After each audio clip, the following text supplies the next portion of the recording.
What's up, everybody, and welcome back to the KG Show. My name is Kyle Geary, aka Crash Gordon, and this is the show where we talk about the fight, the fringe, and the real. Before we get into today's episode, I wanted to touch on a couple things happening in my world. First up, UFC Freedom 250 is right around the corner, and I made some predictions on the first episode and sort of touched on how I felt about politics being involved in MMA. And kind of as this fight week has played out, I'm going to be honest with you guys, as a fight fan, I'm just really not feeling it. If anything, I'm kind of feeling like this is detracting from the sport and it is making the sport look like a circus sideshow, which I always kind of thought that was the thing that the UFC was trying to avoid. But I'm watching videos of shirtless Daniel Cormier dancing around drunk on stage. I'm watching Josh Hokett puke on himself at weigh-ins, and that press conference was just an absolute train wreck. And then I'm seeing videos of like Red Bull motocross riders doing dirt bike flips and shit on the front of the White House lawn. And I don't know, I guess to me, it's just taken the prestige out of the sport. And honestly, I've just kind of felt a little bit disgusted by it. I'm still excited to see what's going to happen with this event and how everything is going to play out. I'm just not feeling it. I just got to be honest with you guys. I'm just not feeling it. And, on the local side, I'm recording this today. This is actually Sunday the 14th. So this is the day of UFC Freedom 250. This is also the day for Salida Promotions Big Time Boxing here in Grand Rapids at 20 Monroe. Local hometown champion JJ Pagan looks to defend his belt. If you've been following my journey at all, you know that this event means a lot to me. I really want to be involved in professional combat sports. And what's funny is, as recently as Friday, I'm taping this on Sunday, the day of the event, I wasn't even on the media list. So Friday, I'm sitting there and I'm just kind of really feeling down and just not really understanding what's going on. And I decided that I was going to go down to media day and just see what I could make happen. So I get down there and media day is just a totally different vibe than last time. They've got all the members of the Salida staff. They've got multiple members of the media. They were doing a boxing clinic with some kids, and it was just a lot different. And I'm really glad that I went because I was able to establish connections with people that I had worked with in the past, and I was ultimately able to figure out what was going on with my media pass, get myself on the list, and I am able to work the event. And this is just a good reminder that nobody's going to hand you an opportunity. Sometimes you have to bet on yourself and just make things happen. Today is a little different because I'm joined by somebody who has been there through all of it with me. The business ideas, the crazy schedules, the travel, the boxing, the wins, the losses, and all of the moments in between. Today, I'm joined by my wife, Caroline Geary. We're going to talk about how we met, her work as a hairstylist, some of our favorite travel memories, and what it's actually like being married to somebody who's always chasing the next project. So with that said, let's get into it. Episode 2 of the KG Show starts now.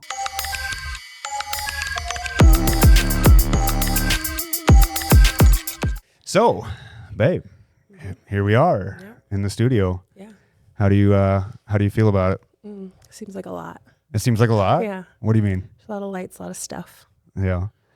What was your first reaction when I said I wanted to start a podcast?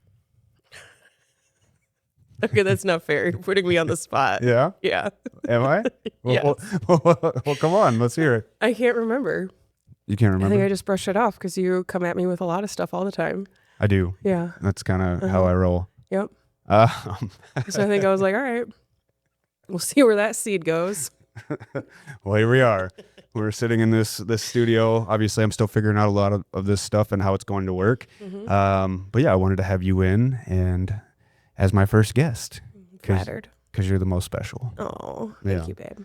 So I guess I wanted to start with the thing that connected us first, and that was boxing. Yeah. I think a lot of people don't know that in 2021, I opened a gym in East Town. It was called Strike Back Fight Club. Yes. And it was like a boxing fitness gym, and that was where we actually met. It was freaking dope. Yeah. I'm here to say that, and I'm bummed it didn't last. Yeah. And I was in the best shape of my life when I was there. Well, and then I met you, and I got fat. I shouldn't say that. I didn't get fat. I don't think that's the case at all. Yeah. But you walked into Strike Back during a weird time in the world, and we started training, and then eventually found out we were basically neighbors. And looking back now, what do you remember most about that time in your life? I remember during that time, that was pre-vaccine, and I remember I finally got the vid. And at the time, the rumor, myth, or idea was after you had gotten COVID, is that you had essentially like 3 months of immunity, right? Because you had already gotten it. Mm-hmm. And so I was like, sweet, I'm going to go live my life for a minute. And I wanted to get into shape. Definitely gained weight over COVID. Was really into Pizza Hut chicken wings for some reason. Ordered a lot of them over COVID. Not sure why. So I wanted to get myself back into shape, and I always wanted to learn how to box. And I think that comes from that movie $1 Million Baby. And I wanted to support a Wealthy Street business because I work on Wealthy Street. And you had opened up at the time. And at the time, you had a 3-month intro package. And I was like, ding, ding, ding. We're checking all the boxes. And so I joined. And I remember just being super excited. I think Chris was the first coach I had a class with. And I loved that it wasn't just a cardio boxing studio, that the trainers were taking time to actually teach you the skill of boxing, like how to properly throw a punch. It wasn't just about getting a good workout in. It was about actually understanding the sport and respecting the sport. Yeah, so I just remember being like super excited to get back out in the world with that level of comfort because I'd already had COVID. And yeah, just have some normalcy. Were you nervous walking into a boxing gym for the first time? Yeah, but it wasn't because it was a boxing gym. It was just, I think, walking into any gym or any social setting, especially during that period, I respected masks and all of that, but I was like, okay, am I going to have to wear a mask when I work out? What do they view it here? Because everybody had such different views during that time about what was what. Yeah, and that was really tough. I mean, that was really tough as a business owner because, there were a couple shutdowns that we had early on when we opened where there were government mandated shutdowns. And then it became kind of like what you said, like, do you wear a mask? Don't you wear a mask? Yeah. And finally, we just kind of left it up to the clients. It was like, if you want to wear one, by all means, we support that. If you don't, you can do that too. Yeah. I mean, we sanitized the bags in between rounds. We did all those things, but it was just such an unknown time. And to have that where, I mean, we just didn't know. And it was such a rocky start. It was like we could never fully get momentum. And like society wasn't fully back. Like there was just all of these people were so unsure about what to do. I mean, we tried outdoor workouts. We did all these different things. And really, I think, unfortunately, it just came down to bad timing as far as that business went. But I met you. Yeah. And that's worked out pretty good. Yeah, and I got to learn how to box. And I loved that. So you were actually in some of my classes. I started teaching fundamental classes. Yeah, I was super pumped about the fundamental classes because I was like, cool, I can go get a workout in with the cardio and I can take the time to actually learn how to box. That was so exciting to me. Did you enjoy those classes? I did. Yeah. I did. And I remember you had us hold up our mitts because we would pair up and we would hold up our mitts and they would be like hitting someone's mitts, right? Like, I don't know what the right term is that. And I was like, this is so cool. It's like real boxing. And I just remember being like, yeah, I'm cool. And then we worked the speed bag. You tried to teach us how to work the speed bag. Everyone was afraid of the speed bag. Yeah, it's intimidating for real. And if you think you have rhythm, just get on the speed bag. You don't. Yeah. Yeah, I just remember being like, oh yeah, this is like the real deal. But I remember at the time you were going to try and integrate running, and I was like, I don't know about that. I don't know about that running stuff. You were not alone in that. Most people did not want to do running. Yeah. It kind of fizzled pretty quick. I think I had a couple people that actually went on runs with me, but besides that just never really worked out. Oh, we did jump rope stuff though. We did. Yeah, that was cool. Yeah. Yeah, skipping rope is like a really big integral part in boxing. Another way that if you think you have rhythm, you'll find easily you don't. Yeah. Another exercise that'll humble you. Was I a good coach or an asshole? You were a great coach.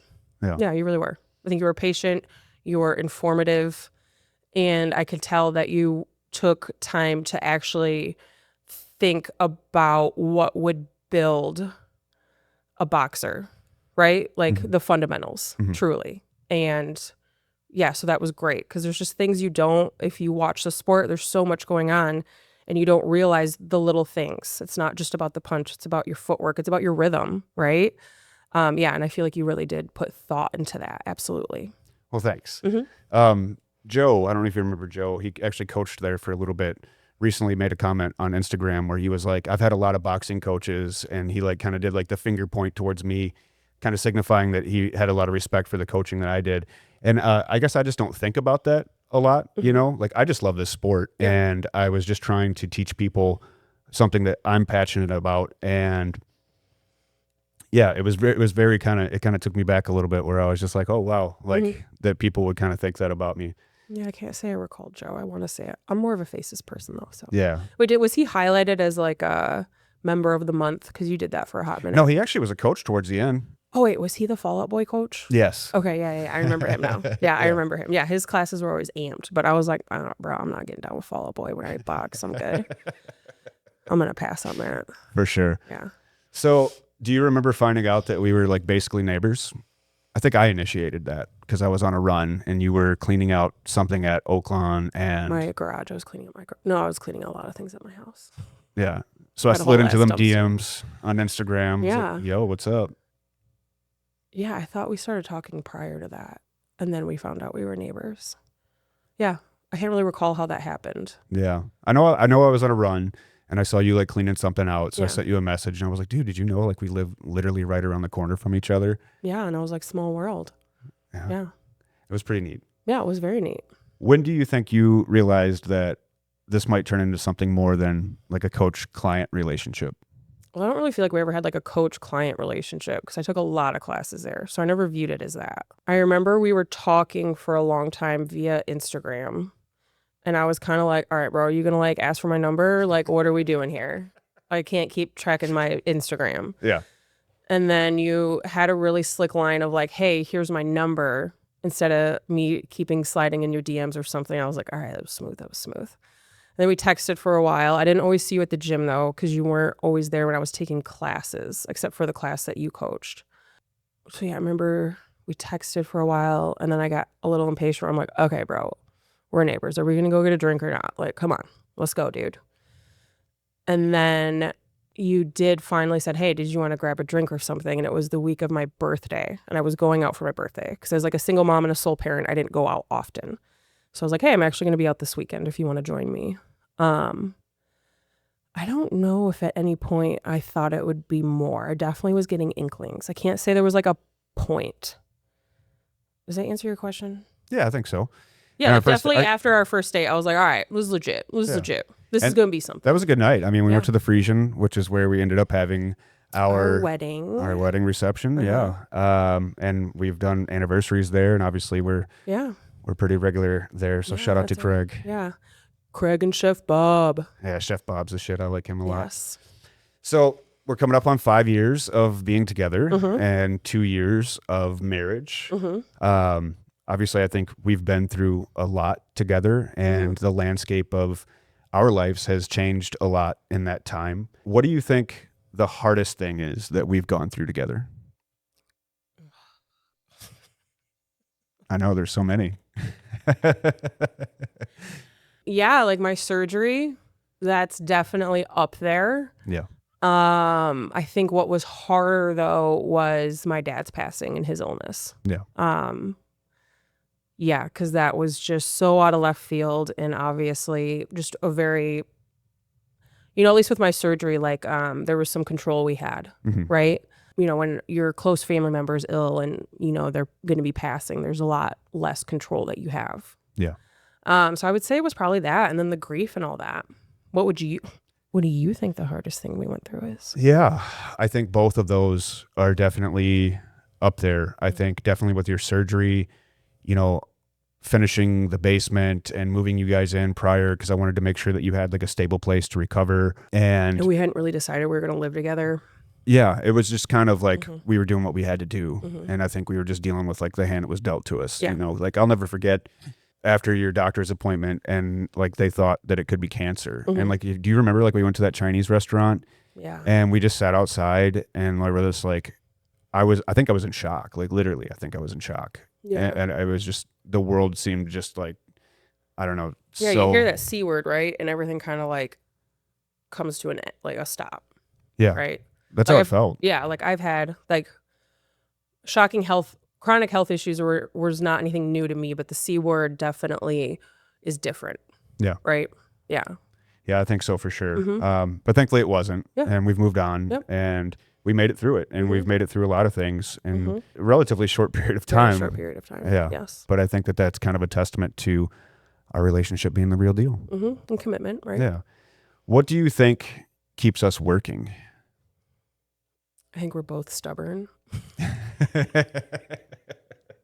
And I think we're both very committed people. Yeah, I think so. Yeah. And I think we really love each other and we want to keep working on things. That And is absolutely. That's the foundation of it all, right? yeah, And then our stubbornness and commitment is what keeps it going sometimes.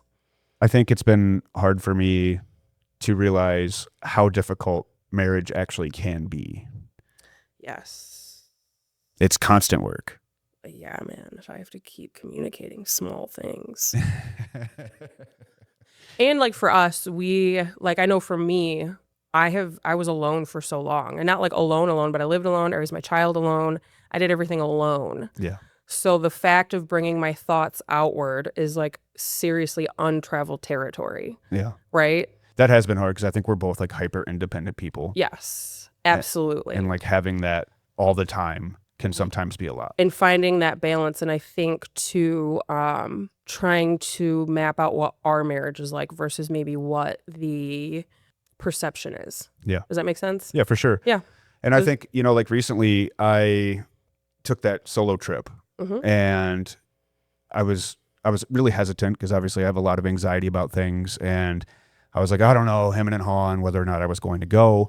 I ended up going and I came back and I told you, I was like, I really think we should do this more often. Yeah. And I mean, considering how much alone time we're both accustomed to, and your alone time is different than my alone time because I always had Louie, but you're accustomed to like alone time, like nobody else. Yeah, for sure. Because Yeah. I mean, obviously I've had the kid half time, Your alone time is truly yourself. It was, yeah. I mean, for a few years there, it really was. And that was something that I think I just need clarity sometimes. I have so much going on. I have so much going on in my head. Yeah. We've joked about that my brain wears you out, like absolutely. it's a lot. And so just, I think finding that piece in solo travel as well as traveling together, because that's something that we really like to do. Yeah, we're road trippers. Yeah. I mean, we've traveled a lot. We've been to a lot of places in a short amount of time. And honestly, that's a good pivot because that was going to be kind of the next section that I went to is why do you think travel is important?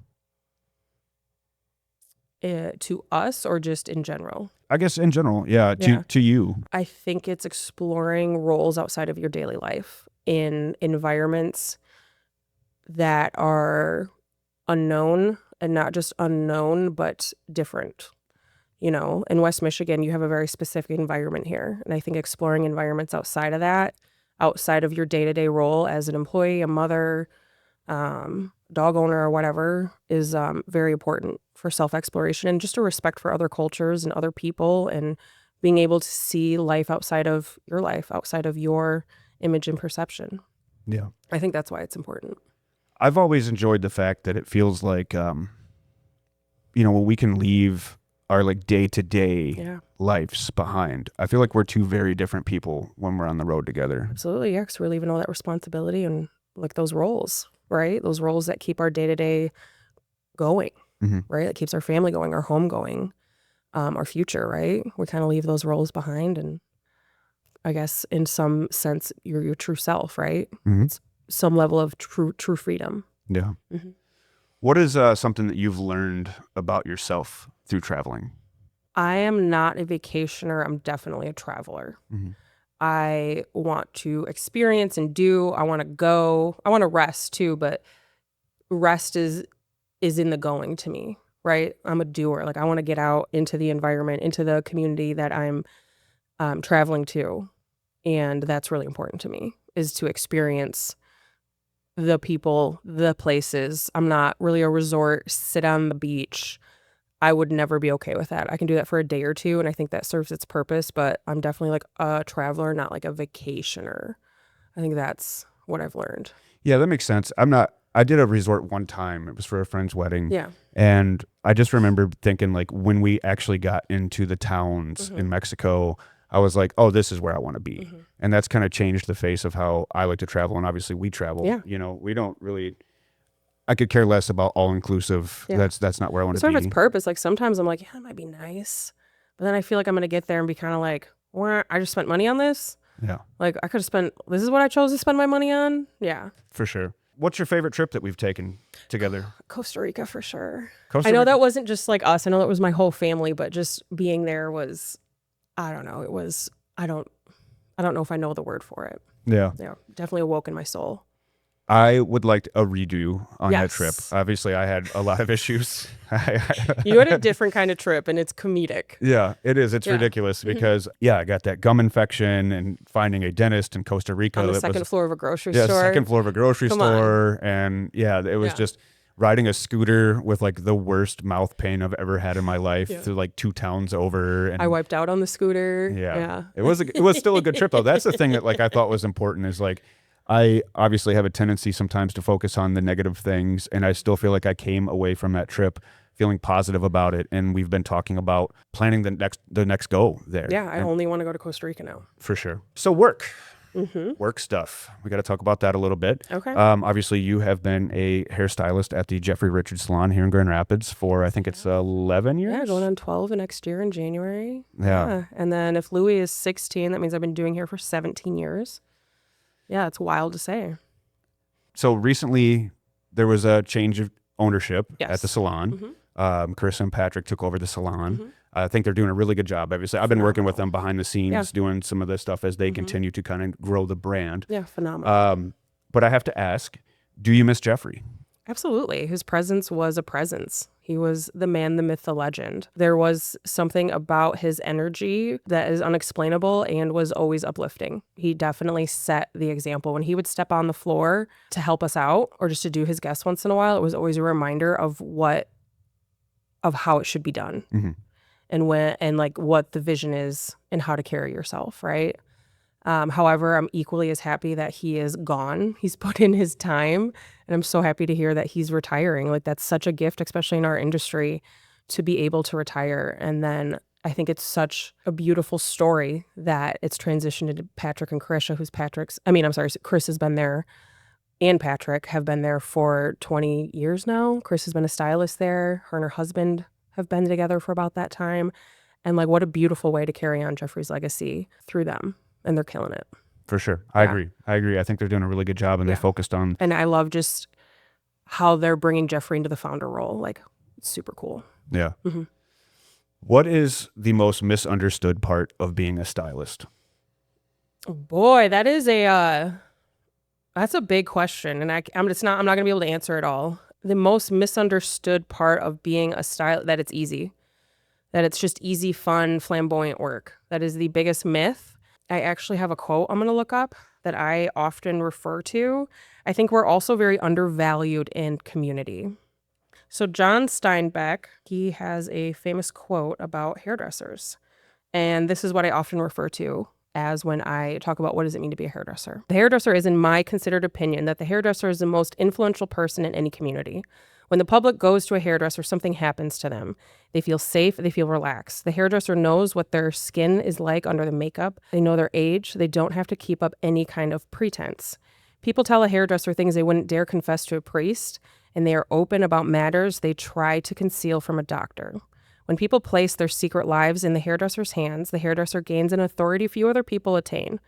I have heard hairdressers quoted with complete conviction on art, literature, politics, economics, childcare, and morals. I tell you that a clever, thoughtful, ambitious hairdresser yields a power behind the comprehension of most people. We wear a lot of hats. We are not just doing your hair. We wear a lot of hats, and I believe that is coming to light. Recently, a lot of states are making it a requirement to become certified to recognize domestic abuse, because it was found that a woman or a man is most likely to conceal domestic violence in their household or their interpersonal relationships to their hairdresser first. You know, we're not just licensed to do hair, we're licensed to touch people, and that's a really great gift and a humbling one as well. So there's just so much that isn't recognized in our industry that we do. And it's wearing on our bodies, our emotions, our minds. And it is like a good hairdresser is a very well-rounded person in a community, because we are able to form these connections with people that you wouldn't normally have connections with, right? Because we stick to our community, we stick to our people. But I have the privilege of forming these relationships and connections with people I would normally never be around. And that really does open up your mind and understanding of your community, because you get to see every nook and cranny of it that most people don't take the time to make sure they're exposing themselves to. And partially because, we just don't all have that time to volunteer and get out there. So yeah, does that answer your question? Yeah, I think so. Okay. That was really good. Yeah. That said, we're running tight on time. So Told you should have given me the rundown of this. I know we should have, but I think that was a really good answer, and I think that's a really good place to close the first episode. So thank you for coming in. Yes, you're welcome, babe. And thanks for being my first guest. Yeah, you're and welcome. I guess we're going to see how this looks and where this goes. And I'm kind of excited. Okay. Love you. Love you too. Bye. So that's going to do it for this episode of the KG Show. So a huge thank you to my wife, Caroline, for sitting down and just kind of talking about some of her personal stories and struggles, as well as the things that we've been through as a couple. And a big thank you to all of you who have been listening, watching, and supporting this new project. It means a lot to me. I've been getting a lot of good feedback, and I just want to let you guys know I'm just getting started. If you enjoyed this episode, make sure to like and subscribe, leave a review, whatever, that you can help get these conversations out to more people. You can find me online on Instagram at crash.gordon with a K, or It's the KG Show. Until next time, I'm Kyle Geary, and this is the KG Show.